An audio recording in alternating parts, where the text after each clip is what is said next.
Everybody, and thank you for coming to Welcoming Week's Augusta's Author Talk and Book Discussion with Marjy Marj, author of The Shimmigrant and Same Elephants. Welcoming Week 2020 is a project of Welcoming Augusta, a group of Augusta area residents implementing the Welcoming America initiative. Welcoming communities foster a cultural environment that makes it possible for newcomers of all backgrounds to feel valued and to fully participate alongside their neighbors in the social, civic, and economic fabric of their adopted hometowns. Look for our other activities this week on our Facebook page and our website, welcomingweekaugusta.org. We'd love to hear from you if you'd like to be involved in planning next year's activities. And we'd also like to thank our partner, Imagination Station, for putting together a wonderful kickoff event yesterday. And if you missed it, it's still up there. You can see it on our Welcoming Augusta and Imagination Station Facebook pages. And we'd like to give a special thank you to my favorite local bookstore, and many of the committee's favorite bookstore, the Book Tavern at 936 Broad Street in downtown Augusta, and for co-sponsoring this event. Please visit to pick up your own copies of Marjy Marj's books and look at the Book Tavern's special display of books on the immigrant experience. If you want to call them, you can call them at 706-826-1940 to reserve your books too. I'm Erin Prentiss, an Augusta resident, librarian, and member of the Welcoming Augusta Committee, and I'm so happy to be here with you. And now I'm going to introduce our guest, Marjy Marj. Marjy Marj, Marjorie Boafo Apia, is a Ghanaian American writer, speaker, management consultant, and community leader in South Carolina. Her books include Same Elephants and The Shimmigrant. She is the host of the show Humanity Chats, founder of Innovation Abound and Girls for STEAM, and vice chairman of the Hub City Writers Project, an award-winning publisher of Southern literature. She serves as trustee at the Charles Lee Center Foundation, the Spartanburg Regional Foundation, and Spartanburg Day School. Previously, she worked with the American Red Cross, Women Giving for Spartanburg, and the National Kidney Foundation. She is a strong advocate for the importance of representation in literature. And in 2015, she helped launch the Giving Book Day program. In 2020, she was named the South Carolina Woman of Accomplishment by the Business and Professional Women of South Carolina. To learn more, you can visit marjymarj.com. It's always hard to hear an introduction of yourself. And without further ado, we're going to begin with a short reading by Marjy Marj. Hi, Erin. That introduction was something else. I was like, who is that girl? I don't know her. Thank you so much for having me, and thank you for that wonderful introduction. As Erin said, I am the author of The Shimmigrant and Same Elephants, and at this time, I'm going to begin that reading.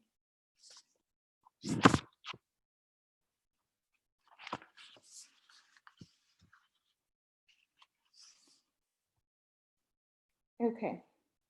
I think I'm going to start from a chapter that says Good Black Medicine, and this is from The Shimmigrant. Good Black Medicine. Over the years, my mama's personality changed. The inability to bear additional children for my dad had taken a toll on her. She was no longer the happy-go-lucky person from the earlier years. As a result of her desperate need to have more children, Mama resorted to visiting different pastors and herbalists.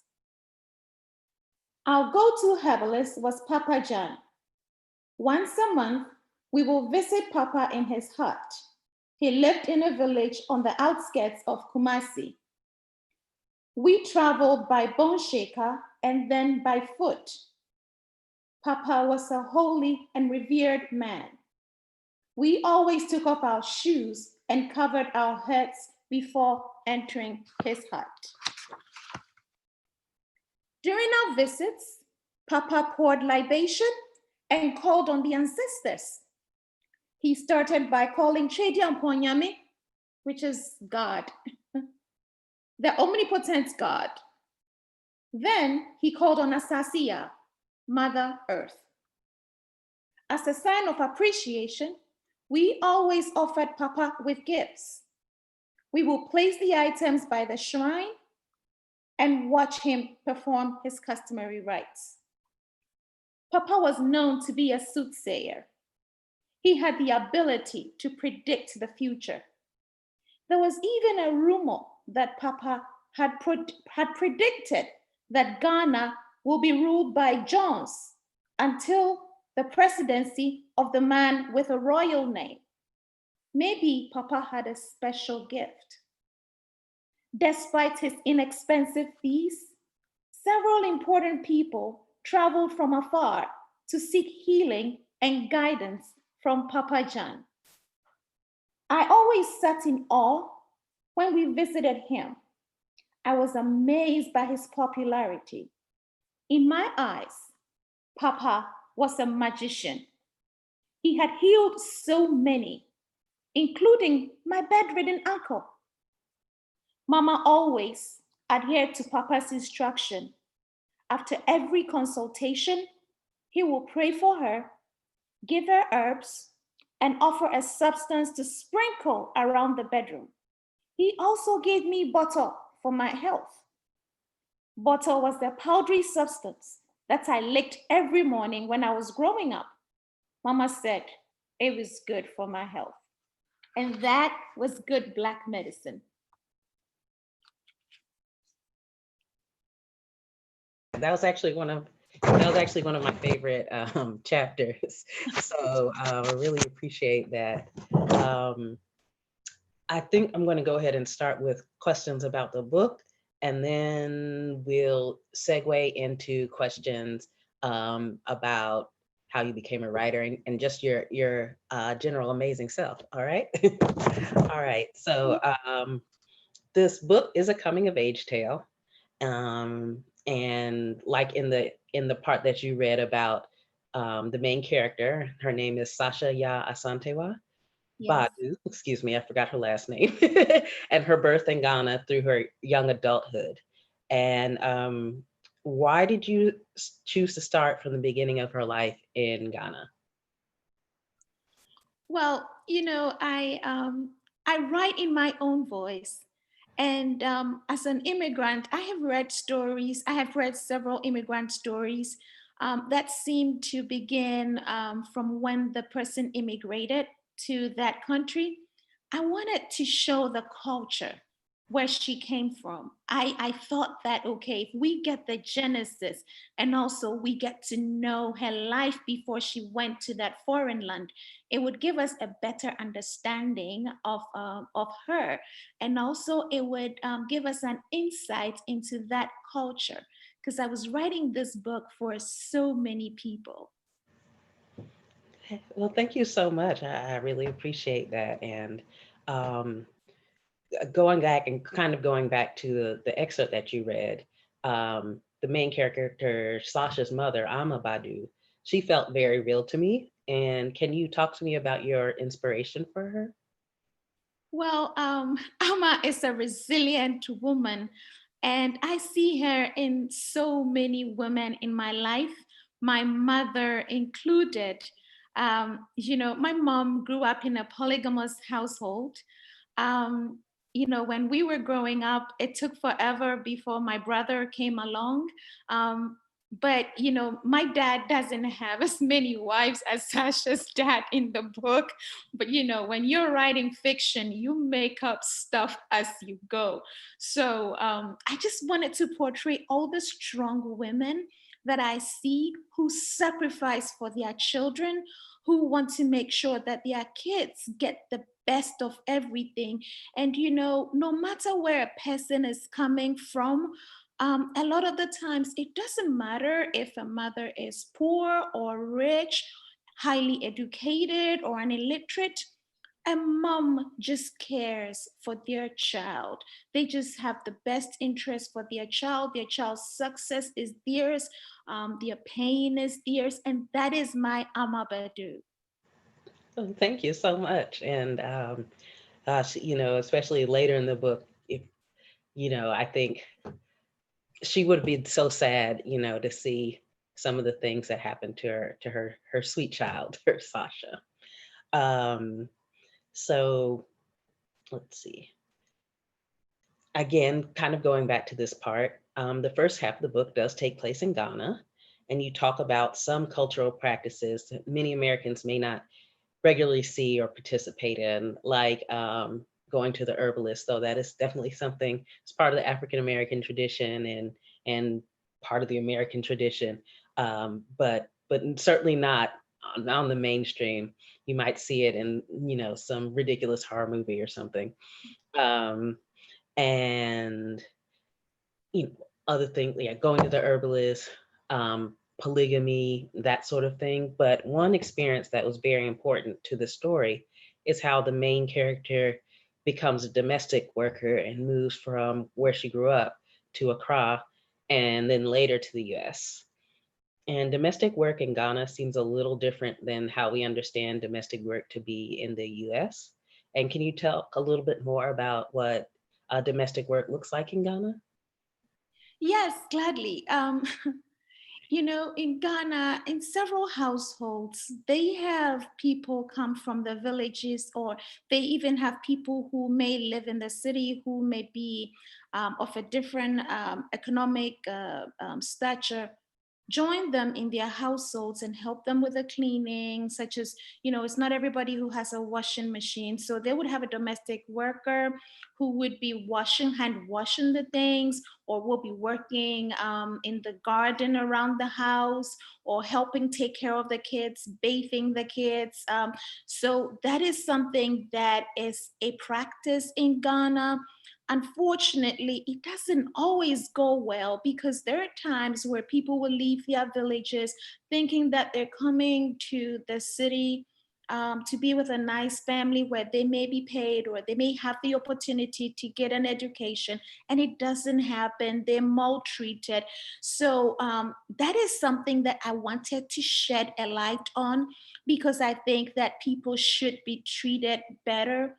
And with domestic work here in America, I would say that sometimes people don't realize that these types of situations do exist, whether it's in the Asian culture, or or it could be in the South American culture. People bring people here. Since it's a practice that they have back home, some of these people actually bring people here and treats them just like they would have treated them back home. And so those mean people back in their countries who don't treat their domestic workers well, if they come to America, it doesn't change the kind of people that they are, right? So they continue with the maltreatment. And so yes, that is the domestic work situation that I wanted to portray. I wanted people to know that this was real. There have been instances here in the United States where that has happened, and it's not just Ghana, Nigeria, Mexico. I've heard from lots of my readers, and this is a situation that goes on. Yeah, I definitely, I think we talked beforehand that I had met somebody when I was younger in college who had gone through a similar experience as Sasha. Sasha migrates with the family, not their original family she was working with, and they do not treat her very well, Mm. unfortunately. I'm not spoiling anything anybody, so just letting you know that. But yeah, they don't treat her very well, and it is a very vulnerable situation. It almost seems like it would be harder, that it is harder for her in the States than in Ghana. She could possibly, you know, say like, Mom, things aren't going well. But come and get me. But there's nobody when she comes to the United States except this family that she has to pretend to be a member of to get her papers to come to the States. Yeah. Um, and so I wanted to know what made you choose to make Sasha be a domestic worker? Um, Every time I write, there is meaning behind my writing. With my book, Same Elephants, there's a lot of issues in there, representation, the fact that minority authors don't get the shine that they need. I always want to portray real life situations and bring awareness to what is happening. And so, I could have told the story of somebody who had this glorious life, and decided to come to the United States, and did not go through that much struggle. But I felt like I wanted to portray a real person.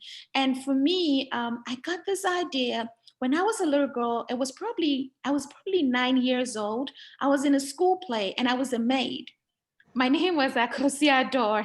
And so that stuck with me, portraying a maid in that school play. And I wanted to throw a light on that domestic worker situation. I wanted to throw a light on the importance of culture and the fact that we can be poor, but it doesn't mean that we're sad. I just wanted people to see the positive light despite whatever situation that a person could be in or whatever someone may be going through. And so that's why Sasha is a domestic worker, and she persevered. Oh yeah, she definitely is a person who just keeps going forward despite, the obstacles that get in her way.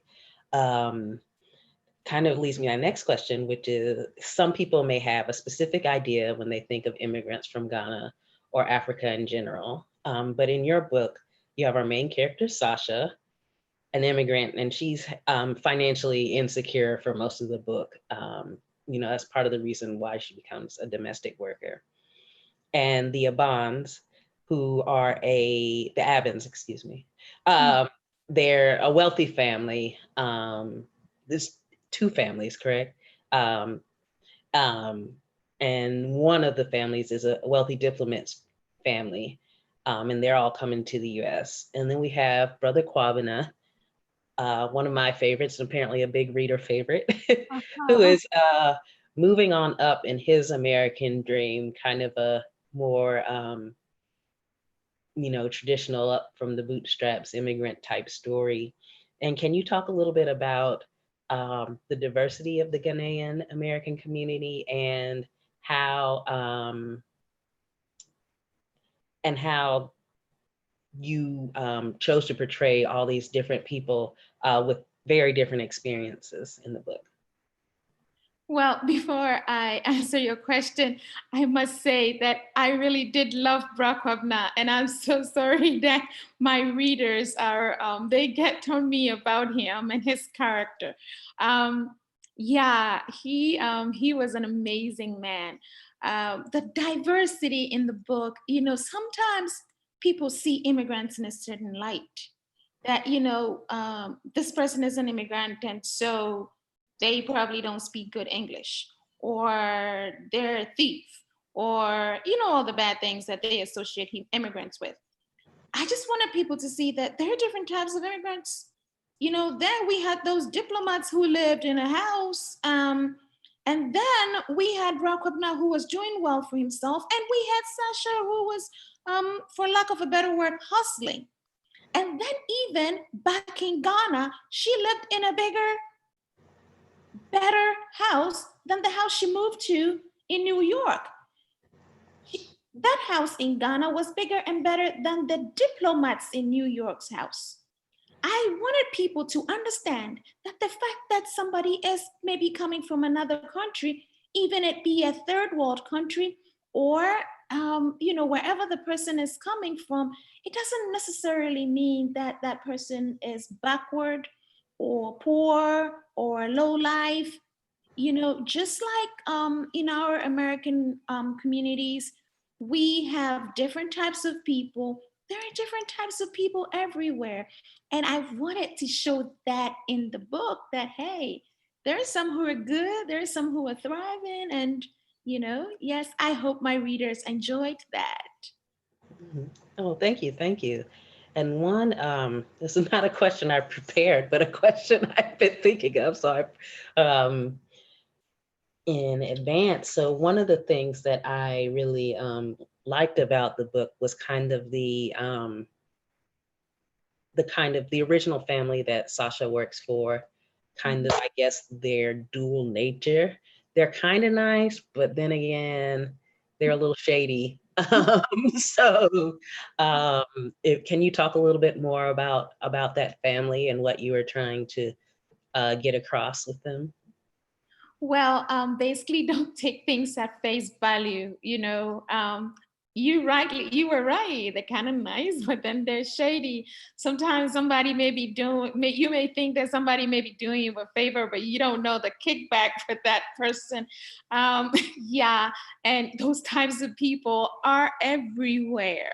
And so that was the kind of family that she got to live with. And, they loved on her, but at the same time, they were getting something for it. And yeah, so that, yeah. Yeah, I think what really stuck with me is like when she was getting all their old Christmas gifts that the kids didn't want. And I just, this kind of, I guess highlights that, no matter how much people can say, oh, we're a family, you're like family to me. They're not really like family.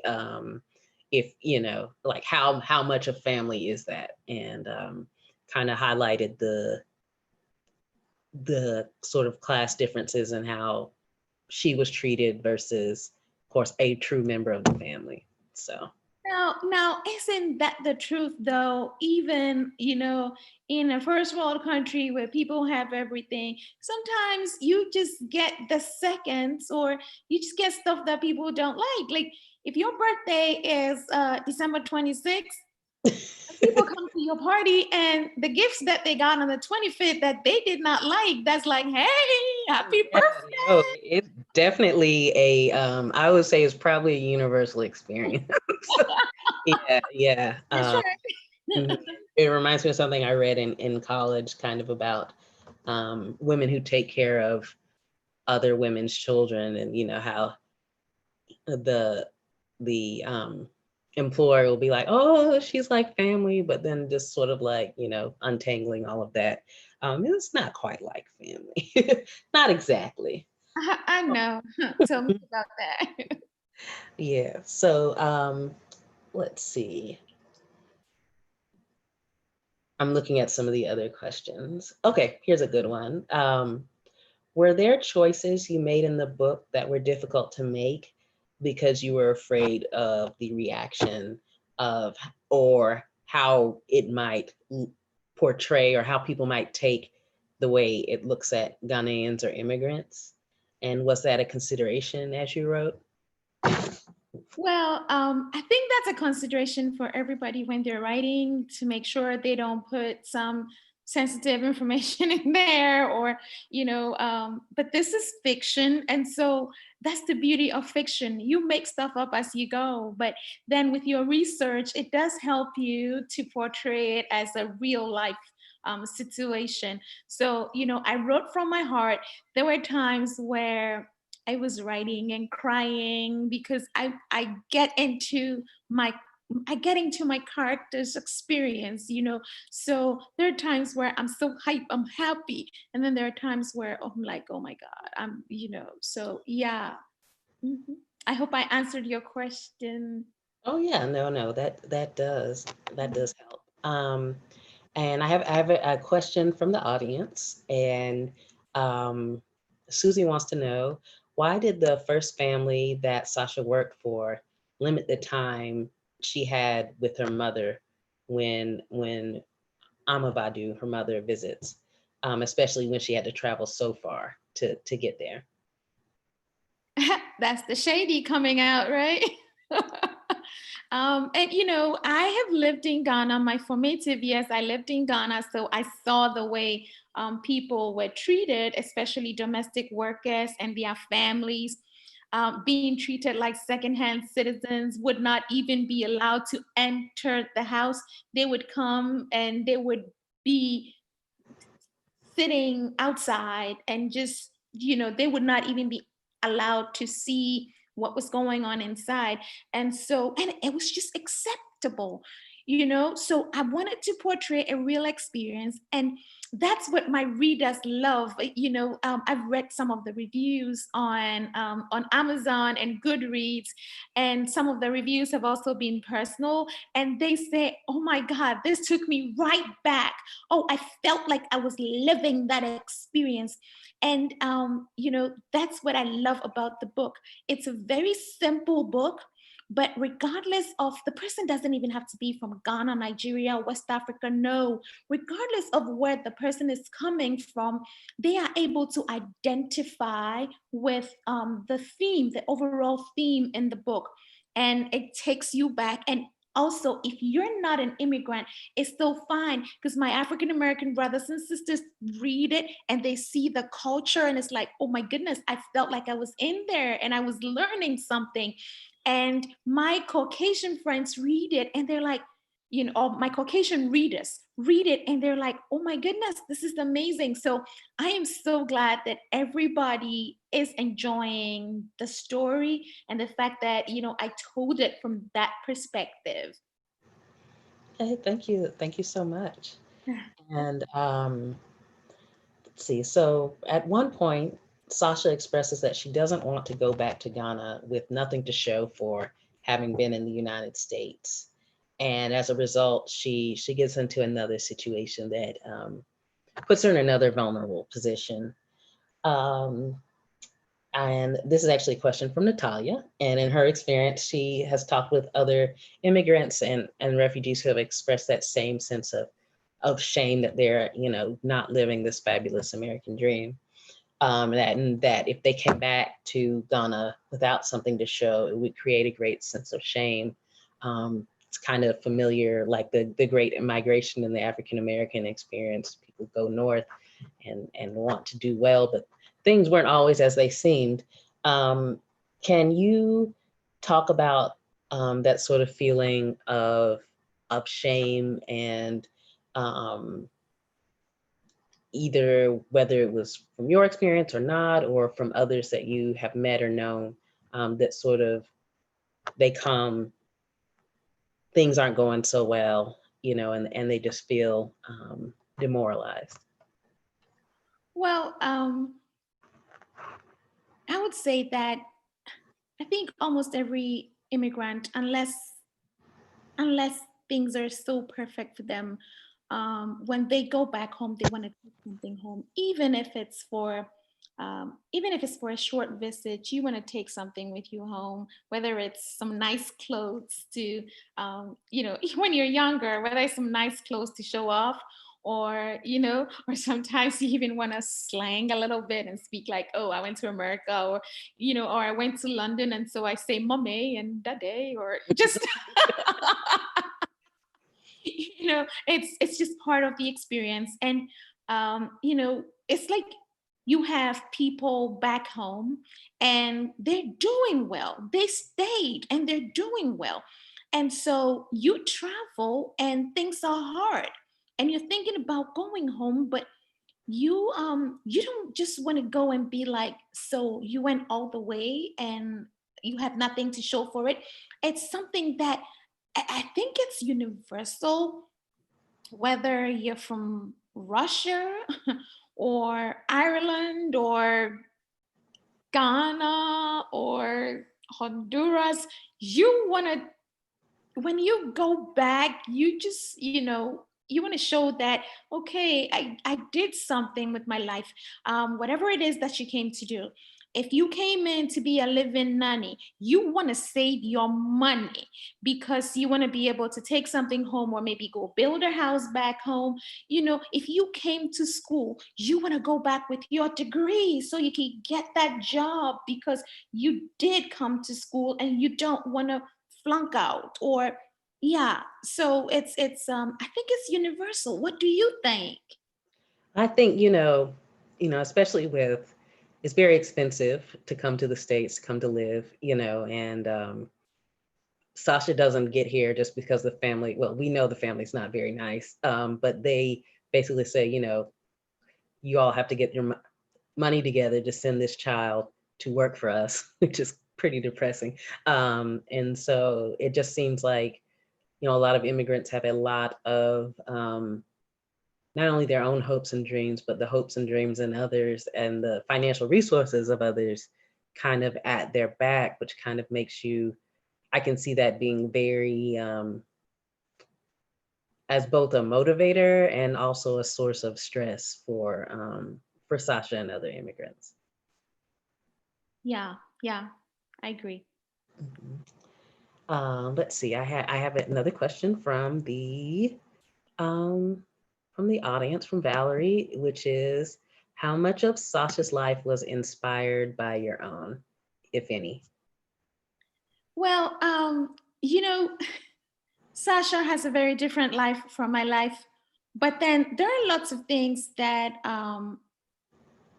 when you're writing, a little bit seeps into what you're writing, you know. Um, for example, when she lived in her village before going to Accra, they did not have a commode at their house. They were using a pit latrine.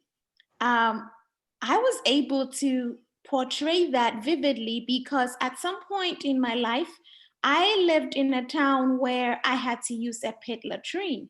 And so I knew when I was writing that, I was imagining that, yeah, it was me and I went and it was dark. And, you know, so your experiences shape the way you write. And it crosses into my other book, Same Elephants. Just sometimes the way people may look at you, or whether they're accepting, or with racism, or people have questions about your accent, or these things are somehow they seep into the way we write. I In the Shimmigrant, I wanted to highlight so many things. And so even bullying and feeling uncomfortable within the school system, these are things that as girls, sometimes we experience. There's some kids that are the popular kids, and then, yeah. So yes, some of my experiences did seep in there, but Sasha has a totally different story. But, I just, yeah. Well, thank you, thank you. And so one question that Natalia also had was the title. Can you tell us, what is a Shimmigrant? Where is that coming from? Well, I'm a pretty simple person. I do play on words a lot. I'm trying to open the book is next to me. I'm trying to figure out. I know that there is a page on there where I explain what the Shimmigrant is. Hold on, can I find it? Yes, I actually explained the Shimmigrant because that's a word that I came up with. I Okay. wanted to write about an immigrant girl, right? And I thought, oh, okay, she immigrant. And then I said, oh, if it's a boy, it's a he immigrant. And if it's a teenager, it's a T immigrant. And so I was just playing. I said, Shimmigrant, immigrant, Timmigrant, Kimmigrant. I just, and so I came up with the word, and I actually have it. We're a spelling family. So I have it, Shimmigrant, a female who lives permanently in a foreign country she calls home. So maybe one day Shimmigrant will make it into the Webster's English Dictionary, and I will be like, yay. It has a nice ring to it, and it's certainly, it is a woman's experience. And Sasha's experience is a woman's experience. And, some of the things she goes through definitely are things that I would say happen more to women. Not that they don't happen to men, but they definitely happen a lot to women. Um, let's see. I am going to actually, it's a good time for you to do another reading, and then maybe we'll ask some more questions about you and about immigration and Ghana and all kinds of stuff. So do you have another selection for us? Yes, I could find another selection. No, I'm wondering, do the viewers see me? Because I see you. Do they see me too? I hope so. I hear somebody said yes, so yes. Okay. All right. Okay, let's go. America. So I chose this part because I thought it'd be cool. I think I'm gonna have to wear my glasses because the first time I was squinting. Okay. Bear with me.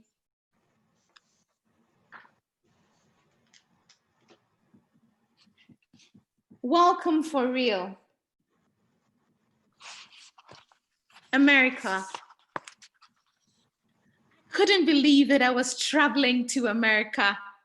My life was definitely about to change for the better. I was a very lucky girl. Auntie Mary had coached me on what to say to the immigration officials. My name was Yvonne Aban, and I was her niece. Basically, I was leaving Sasha and my whole identity behind. At that time, I didn't realize that Auntie Mary and her family had me traveling on somebody else's passport. They had given me a different date of birth and a whole new identity in order to bring me to America. When we arrived at the Kotoka airport, we were escorted to the VIP lounge. Because of the Aban's political appointment, we didn't have to go through strenuous immigration procedures. After about 2 hours at the airport, we boarded the Delta flight to America. I was scared to be traveling on the big bird. There were times that the plane shook.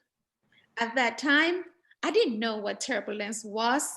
I was scared that we could crash. I remained seated throughout the flight. I didn't want to risk walking around. My heart was basically sitting in my stomach for hours. Oh, and there was this inquisitive lady sitting next to me on the flight. She badgered me with questions. Where are you from? Who are you traveling with? Where are you going? It felt like an unending slew of questions.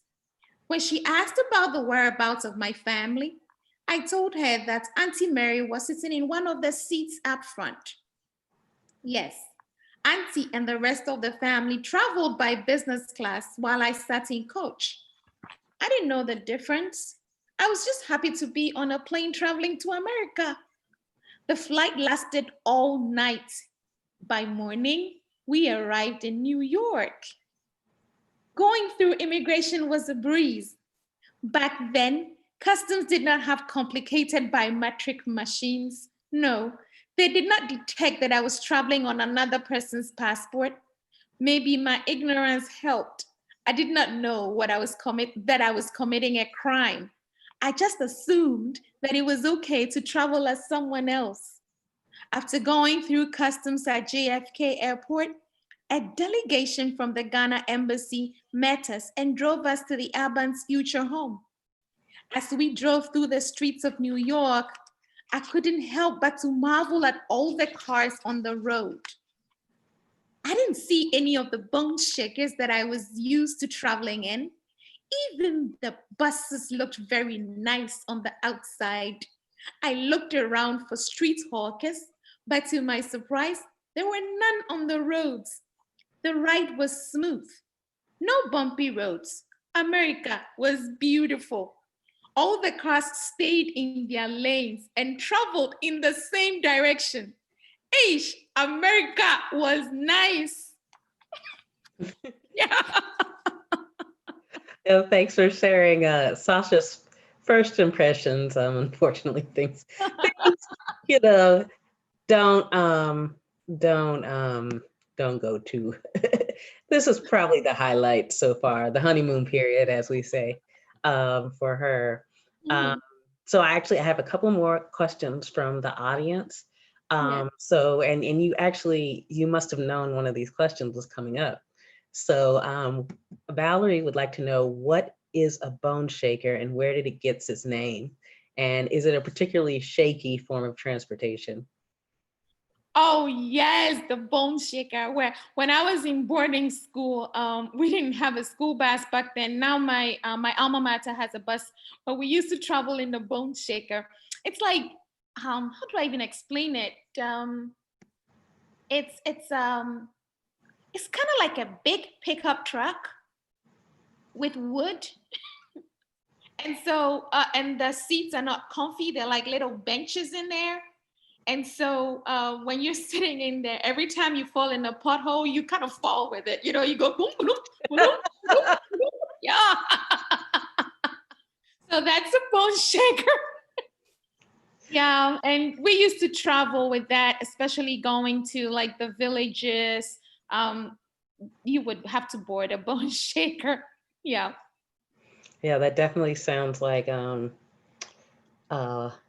well, you know, it's faster than walking. It definitely sounds like it's faster than walking, but maybe a little uncomfortable, especially when you're little and all super bony, uh, things had to hurt. I have another question from Alexandrina, I think is her name. Okay. And she would like to, she hasn't read the book yet, but she would want to know where the Sashas, excuse me, village was in Ghana. Well, first of all, you got to go get the book. And after you read it, you got to give me a review. Well, great question. Sasha's village was in the Ashanti region of Ghana. What I actually did was Kumasi is a town in Ghana. And although Sasha lived in Kumasi and a suburb of Kumasi called Ashtown, I called it a village, but Ashtown is a suburb. It's fictionalized. Sasha lives in Ashtown, which is a village, but in reality, it's a suburb of Kumasi. And the way I described Sasha's house in Ashtown, the real Ashtown is not like that. So, there's a caveat in there that, yeah, it's a made up village, basically, but yeah. Okay. And this actually brings me to another question from the audience. Yeah. Person's probably like, didn't answer my question.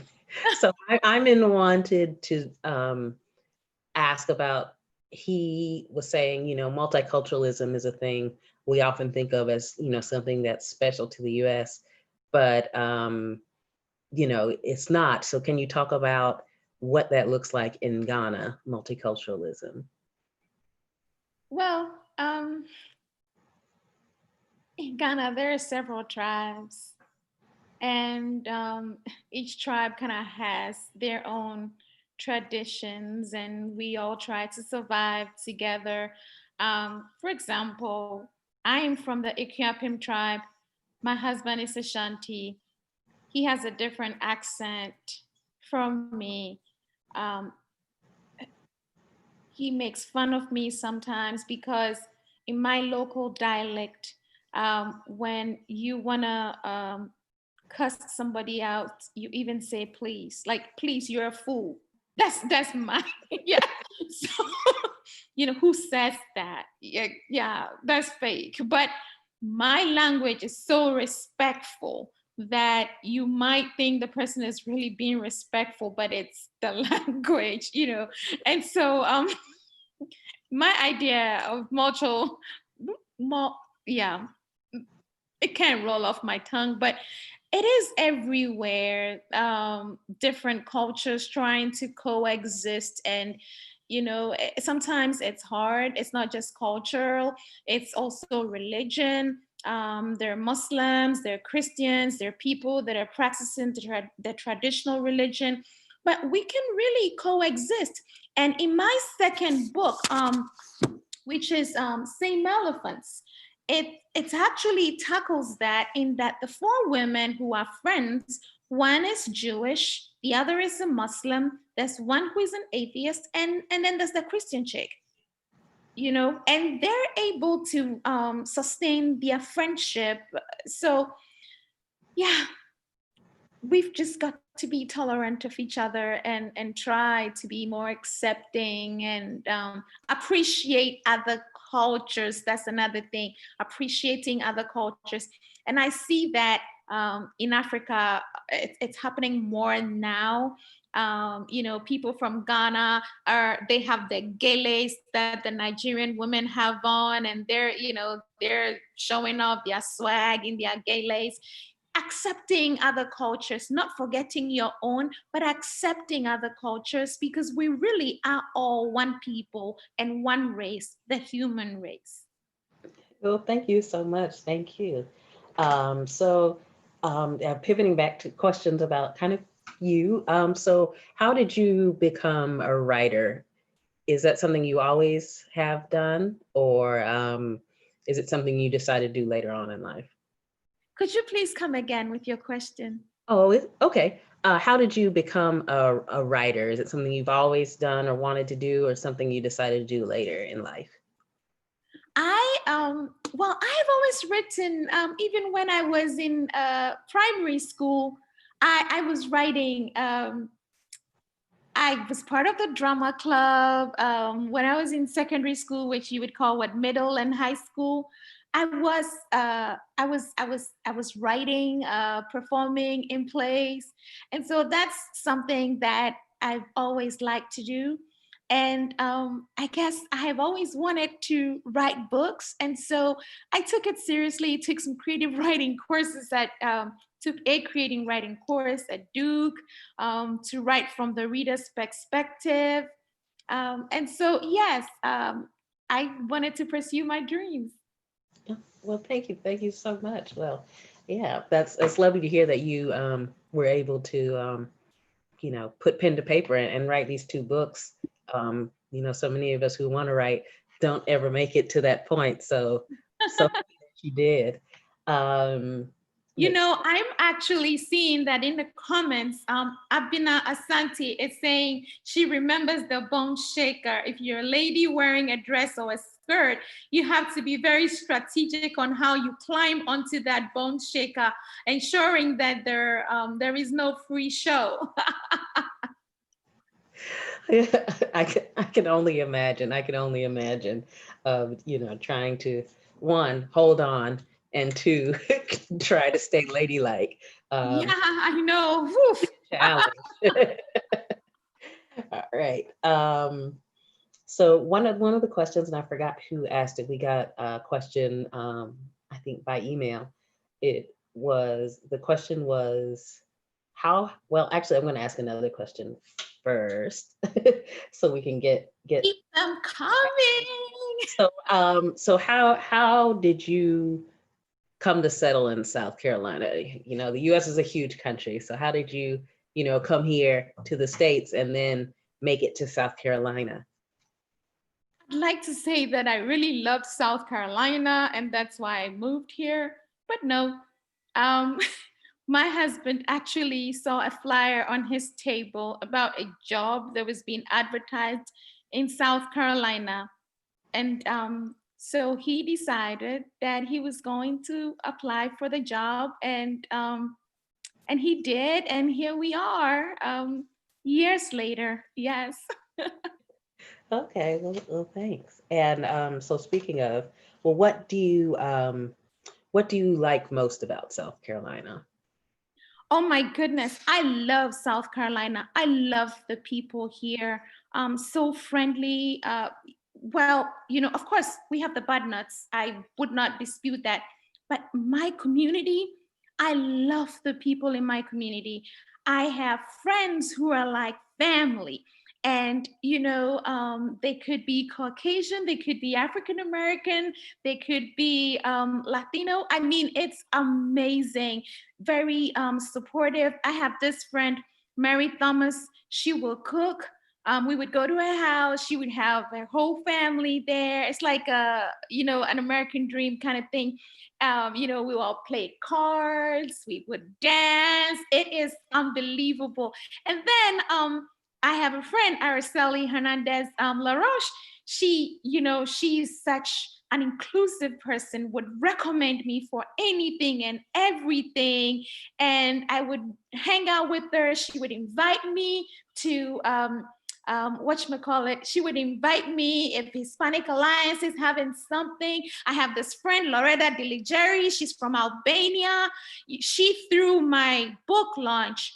She and another Caucasian friend of mine actually put my Shimmigrant book launch together.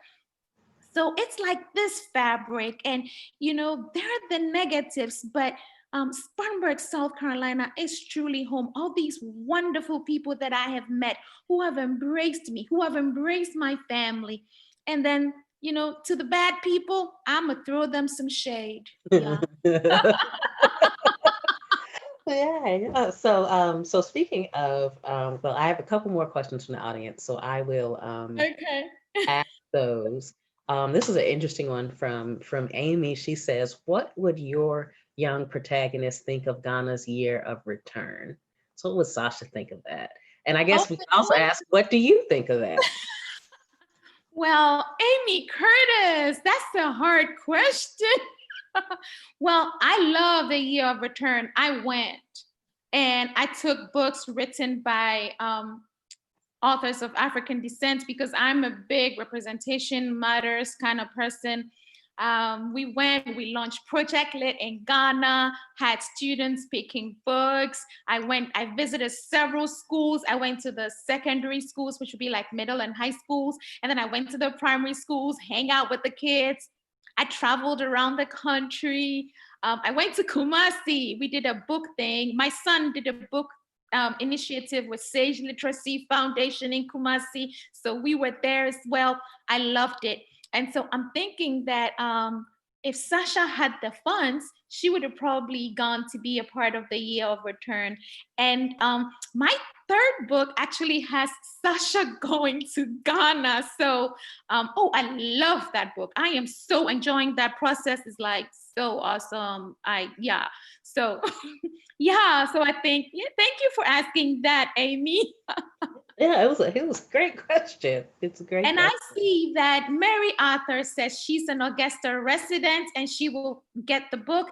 Yes, please, the Book Tavern has the book. So stop by there and pick it up. And don't forget that all important review. I cannot stress that enough. Yes, thanks. Oh, you're welcome. And then we have another question that came from YouTube from Ursula. And she wants to know, how can the reader help create awareness of mistreated domestic workers within these families, in this country, in the US and globally? Because it definitely is not like you said, it's not just Ghanaian. I mean, it happens everywhere. You know what? I say silence is not an option. Sorry. Sometimes we don't like something, but we don't want to be confrontational, and so we don't say anything about it. That doesn't solve the situation. If you are aware that this is going on, I would advise that you speak up about it, that you bring awareness to it, that you look out for the next person, and if you're not aware, well, now you have learned. Do your research. The information is out there. Be on the lookout. There are children who are being treated as child slaves. There is child trafficking going on. There are underage people who live with certain families and are being made to work and are not even being fed. It's time to speak up. There is so much that goes on in society that sometimes, when you're comfortable with your life, you may turn a blind eye, but it is important to address these issues. And I go back to my second book, Same Elephants. In Same Elephants, when she was, it was kind of a throwback. Sasha was having a conversation with her friend Rakia, and she actually talked about it. And Rakia, who is an African American woman, was asking Sasha, what is she going to be about? What is she going to do about it? And that she had to speak up, to be a voice for the voiceless. Because guess what? Rakia was seeing it through a different lens. For Sasha, she had grown up that way. And so it had become acceptable that, maid servants do live with people and they work for people. It's not fair. It's not a good thing when they're being mistreated, but it is something that happens. But Rakia is like, wait a minute, people do that? Oh, you got to speak up. And so, yes, We have to speak up for what's right. Thank you so much. Thank you for answering that. Let's see. Um, Here's a couple more questions. I have one from Valerie, so I'll ask that one, and then I have a couple more, and then Okay. um, maybe we'll open it up to more questions from the audience who've been asking great questions. So thank you. I Uh, got uh, Valerie would like for you to talk a little bit more about the importance of representation and the difference it makes for readers, especially young ones like at the secondary schools you've visited. Yeah, you know, you see what you become. I mean, no, sorry, you become what you see. Representation is so important. When I was growing up, and back again to my book, Same Elephants, I am a big John Grisham fan. I read everything Grisham. Um, and I read Dan Brown. I read all sorts of books. The fact that I push authors of color doesn't mean that I don't read other authors. I do. But what I realized was that when I was growing up, I could read Harlequin romance, Milson Boone. I used to sing this song, Bobby Shafto, bright and fair, combing down his yellow hair. He's my love forevermore. And I was going to marry Bobby Shafto. It didn't even dawn on me that Bobby Shafto's yellow hair meant he was blonde. I just think that it is really important to see characters that look like you in books, on screen, so that you can also aspire to become that positive role model. Now, at the same time, I think it is important to be curious enough to read about characters that don't look like you so you can be more accepting, so that you're not one-sided. And that is where all this representation comes in. When I visited those schools, I took books that were written by authors of African descent. Why did I do that? Because I see lots of people do book drives, right? And then they take these books to Africa. But a lot of the people that donate the books are people that read authors that are not of color. And so we get all these books coming to us, and it's all great, but then we don't get a lot of the authors of color. And I want these kids to know that they can be authors too, and that they can learn from that experience of reading from authors of color. But at the same time, I want them to understand that, yes, it is okay to read that Grisham and get that curiosity going. It is okay to pick Dan Brown. It is okay to pick Kimry Martin's book. It is okay to pick Colleen Oakley's book. But don't forget to also read books written by authors of African descent or authors of color, or authors from other areas in the world. I realized that sometimes these celebrities and big time book clubs are always recommending books. And I find it surprising that they would recommend a book about maybe the Hispanic culture, and it will be written by a Caucasian, an American who doesn't have any Latinx leanings. And the people from Mexico or Colombia who are writing those stories don't get the big time publishers to pick them up. Why is that? Why don't you want to hear from that own voice? If somebody is from Albania and they're trying to tell a story about Albania, why don't you want to hear from that person? Why do you want to hear about the girl from Ghana who wants to write about Albania? I mean, I'm just using that as an example. Representation really is important, and it's about time that they hear our stories. There's stories that I have read about even the African experience or the immigrant experience, and I have wondered, that's not true. Where did they get that from? But if you don't know that culture, you're not going to know. And you're going to sit there and push it and say that that's the best book, guys. Everybody get a copy. No. You don't even know what the story is supposed to read like. You're there promoting what you don't know. So representation matters. Give everybody a chance. Now, I'm not saying that it means that everybody who tries to write is good. No, but you give us a chance to show the world what we are made of. Um, yeah, yeah, representation matters. I could say it like 10 million times. I'm glad. Well, that was a great question and a great answer. So thank Yeah, you. yeah, that hit a nerve. I would have just Yeah, kept going. yeah, that's definitely one of my own my own little soapboxes. But I'm not being interviewed. I'm the interviewer. So Now you want me to flip it yeah, around just a little bit? yeah, yeah. So Well, I before you go to the next question, can you tell me a little bit about your concept of representation mattering? well, when I was young, um, just didn't really have that many children's books with African American characters, especially. Um, and every once in a while I think I had a really nice third grade teacher. And I think secretly, with hindsight in third grade, she saw I was coming in the class and we read Roll of Thunder, Hear My Cry. Now, I don't know if she read that with just white students before, but that was probably one of the first times in school that I read a book that had a girl who looked like me, even though it was, you know, she's growing up decades before. But it's very important to see people like you, or people like you, people that you know, in books. It's just, or in media in general.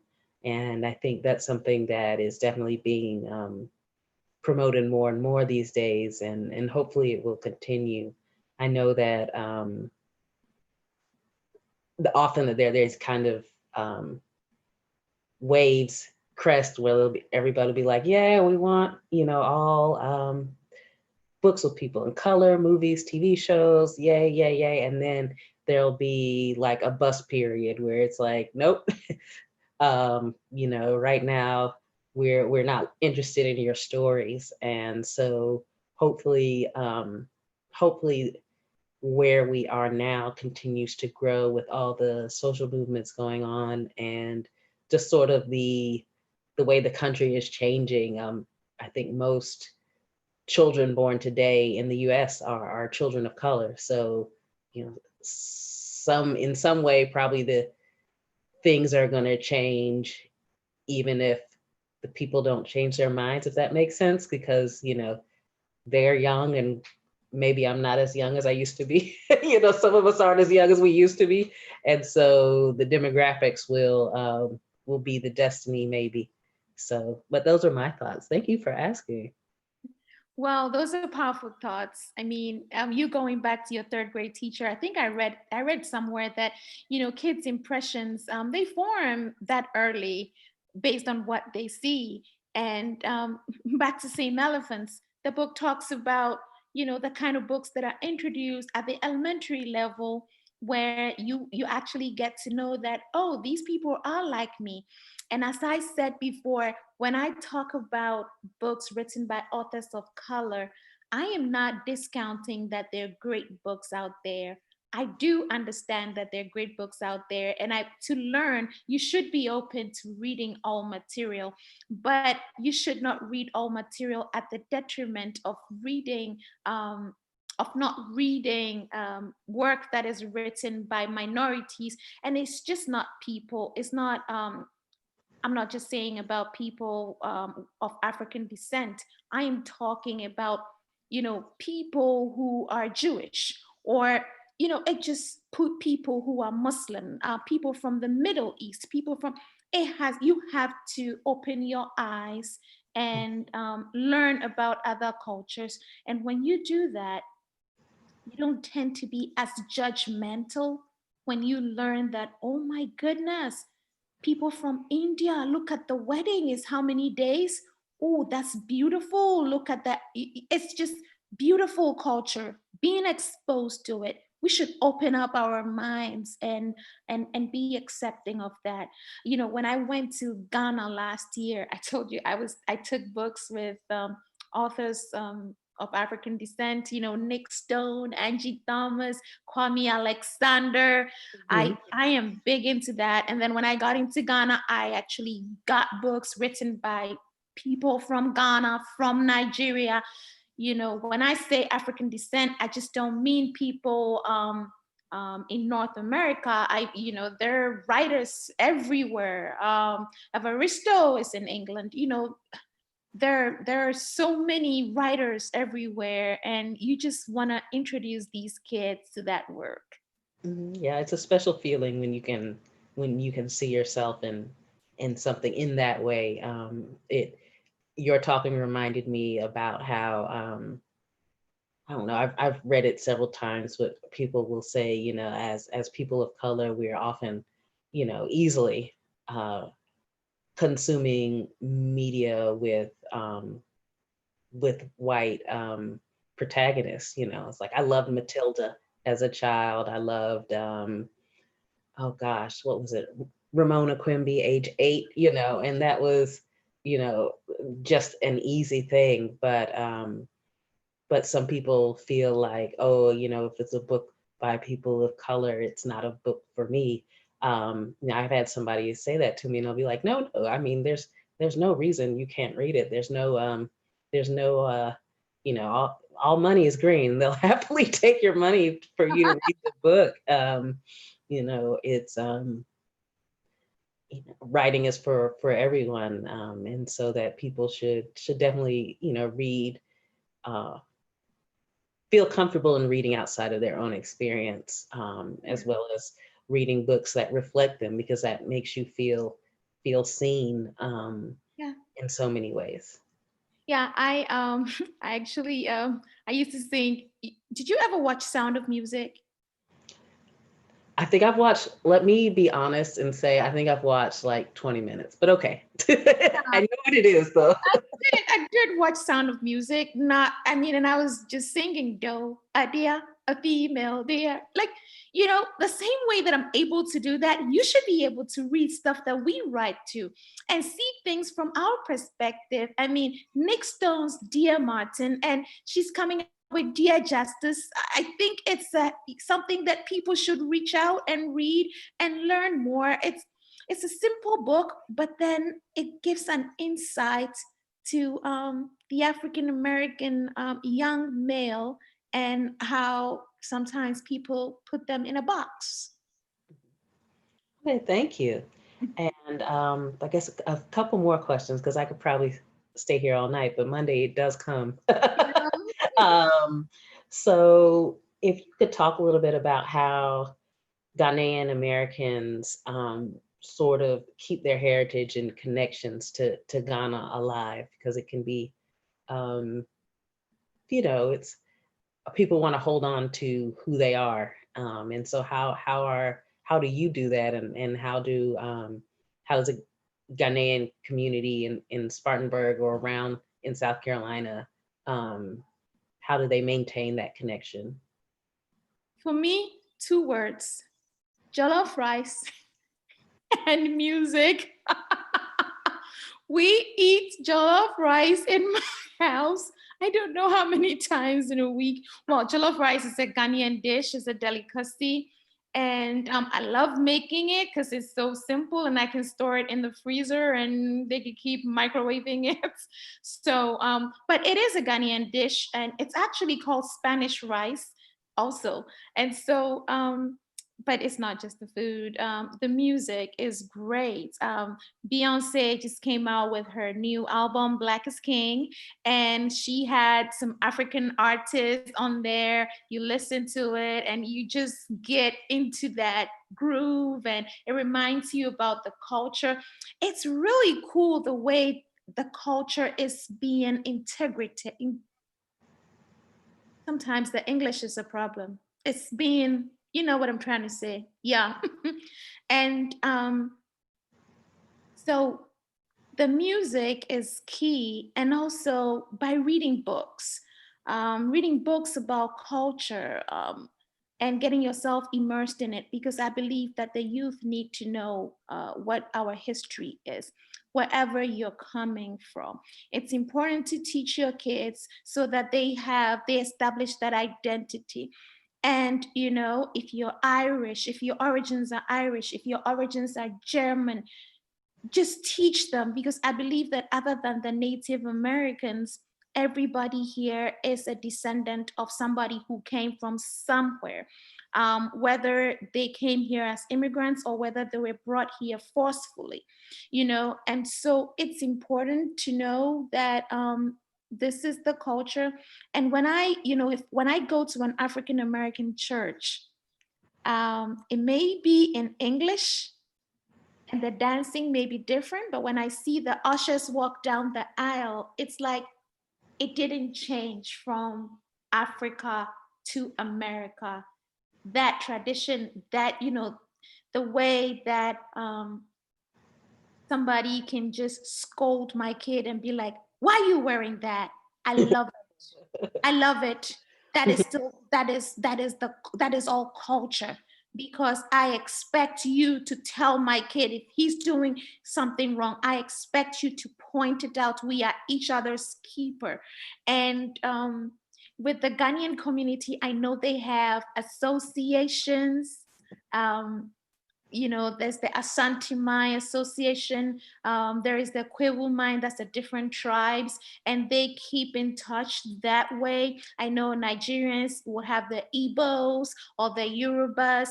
You know, people from different places other than America, they have ways that they keep in touch, or that they remind themselves about the culture. And it's so important. And you know, with the year of return, I think it's really important for kids of color also to travel back and see. I remember going to Ghana, and the kids from America, when they saw the Rolls Royces and the Lamborghinis, they were like, is all this in Ghana? What we see on TV is, you know, it's poverty porn. They just go to some village somewhere and they show that, and everybody thinks that that is Africa. No, there are beautiful places in Africa. So we have to teach each other. And yeah. Well, thank you. Thank you. And let's see. Well, I'm going to ask, I have a question from the audience from Sean, and Okay. it's about, I guess, learning English, and I guess like how you learned English, and if you speak other languages. Yeah, in Ghana, we learn English at the primary school. They teach in English, and so we learn English there. But we speak other languages because we speak the languages at home. Lately, there's been a growing trend where some people speak English with their kids at home, and there's a movement trying to educate those people that it's important for the kids to learn the local language and be multilingual. So when I was growing up, we spoke English in school, and but going back home, we spoke the local language, and I learned other dialects from the neighborhood as well, from other people. And so I speak a few other different languages, and I have whatchamacallit, you know, there's the Akan language, and within the Akan language, the different accents. I speak the different accents. It's like being from South Carolina, trying to speak like you from New York, or trying to speak like you from California. Or, yeah, just.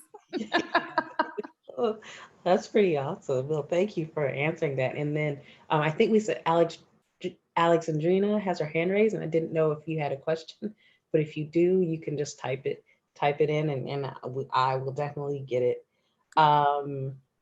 So this will probably be my last question, and kind of in the theme of Welcoming Week. How, you know, and it's, don't want you to be speaking for all immigrants in America, but how can people or communities make their communities more welcoming to immigrants? And I mean, you could speak from your specific experience, Like what would have been something that you would have appreciated that maybe you got or didn't get as coming to America, coming to South Carolina? Well, I would say that every immigrant story is different. Some immigrants have felt more accepted than others. And I wish that people would just be more accepting of others. You know, immigrants from, for example, Iraq, Iran, Pakistan, sometimes people just have this stereotype, putting people in boxes. Get to know the person. Don't put that person in a box. You know, you would realize that we all have red blood. Well, I don't know, maybe somebody has green blood. I'm yet to meet that person. But but get to know the person. Sometimes you may assume something of someone based on a first impression. Don't. People bring so much to the table. And people can bring their talents and make your community better. I spoke about my Spartanburg community, and I know that it's not everybody who is a saint here, but within my network, I see the talents that people bring to the table. You know, I see the talents that my Muslim friends bring to the table, the love, when they invite us to their homes, when they're celebrating Eid. And the food is really good. Um, sometimes I just can't wait. And if I haven't heard from that person in a while, when it's getting close to Eid, I start texting, "Hey, how are you? What's going on?" I'm just looking. Those of us who don't cook at Thanksgiving. I'm just looking for that opportunity. Just give people the chance. Welcoming Week is amazing. I watched the kickoff event that Augusta did, having all those people teach us those recipes, listening to those songs. It just gives you an appreciation. And we have to teach the children. They are the future. So if we teach them to be more inclusive, then I guess things would get better. The more we teach them, they model what they hear from us. And so the more we teach them about this person being better than that, or stereotyping, it just doesn't work. And that's why my second book is titled Same Elephants. Basically, I'm saying we are all the same. Just a smile makes a difference. And I am so thankful to the people that made me feel welcome in America, that make me feel like part of a community. But I do not discount the people who put me in a box or have racist tendencies. I know that those things exist. And can you imagine being Black and being an immigrant is like a double whammy, But I've got to look at the glass half full. And I hope that there will be more people who would be more accepting and genuinely interested in individuals. The churches, especially in the South, the churches can play a role in that. And I'm talking a genuine interest.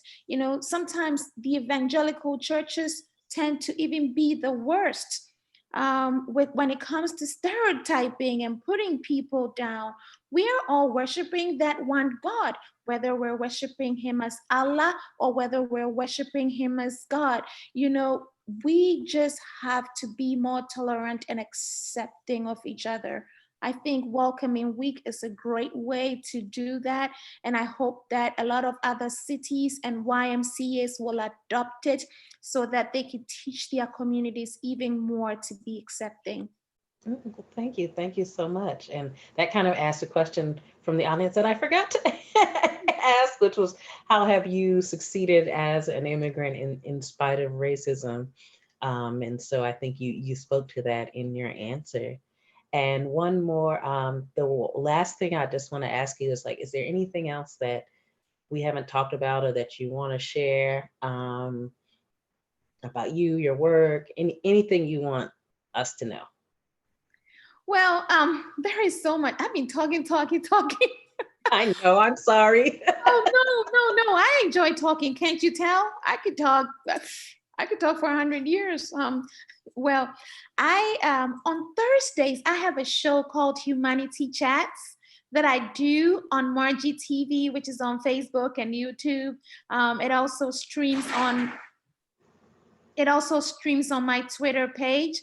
And I would invite people to join me on Humanity Chats on Thursdays. It's not political. Sometimes we've had Democrats, sometimes we've had Republicans, but we just share human interest stories and we talk about issues that affect humans every day.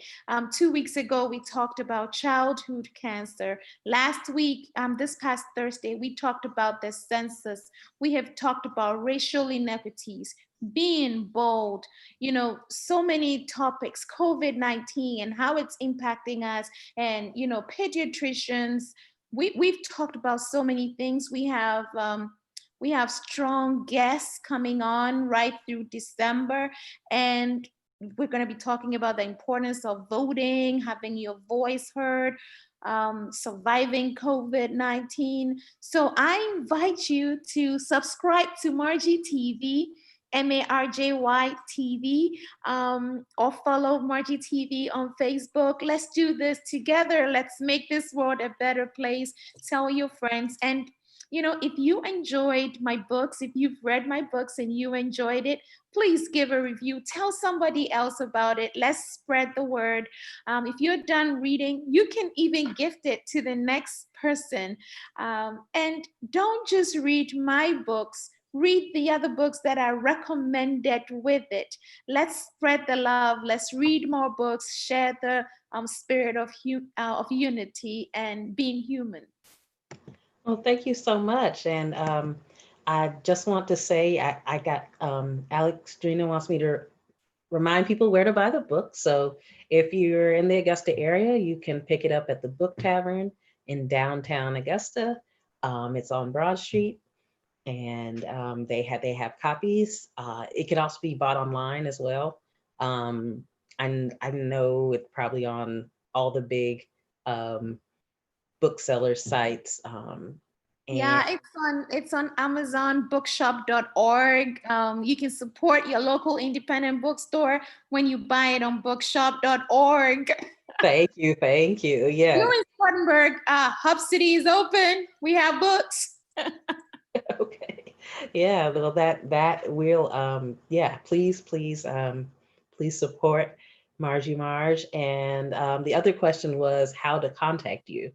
So if people would like to an email address or other, however you prefer to be contacted. It's really easy to find me. Just go to marjymarj.com, marjymarj.com. On marjymarj.com, you can read about my books, you can read my blog, my show, you can shoot me an email, and you can find me on social media. My social media handle is this Marjy Marj. ThisMarjyMarj. I'm on Instagram, I'm on Facebook, I'm on Twitter. This Marjy Marj is the same throughout. And I'm on LinkedIn. So I'm really easy to find. And I try to respond to my messages. I think I've been good with email, right? Yeah. Yeah, you've been great. Yes, this Marjy Marj, you can find me. I love to dance. I love to read. Hey, let's stay connected. Well, that's wonderful. Thank you so much for agreeing to be our guest, and as we adjust to the virtual world, really appreciate it. And just hope you have a great rest of the week, and glad to have you. And thank you everybody for coming to our author talk and book chat. And we hope you read Marjy Marj's books and look forward to the books that she'll be writing, her third book that she's writing right now. All right. Thank you, everybody. Thank you so much for having me. This has been such an honor, and I am really appreciative that of all the books that you guys went through, you decided to go with the Shimmigrant. We are all immigrants on this earth, and as I ended in the book, I say to my fellow immigrants, do not be dismayed. We're going to make it. Thank you so much. Thank you. Take care. Bye. Bye.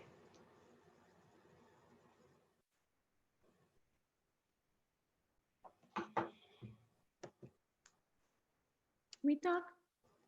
Are we still here?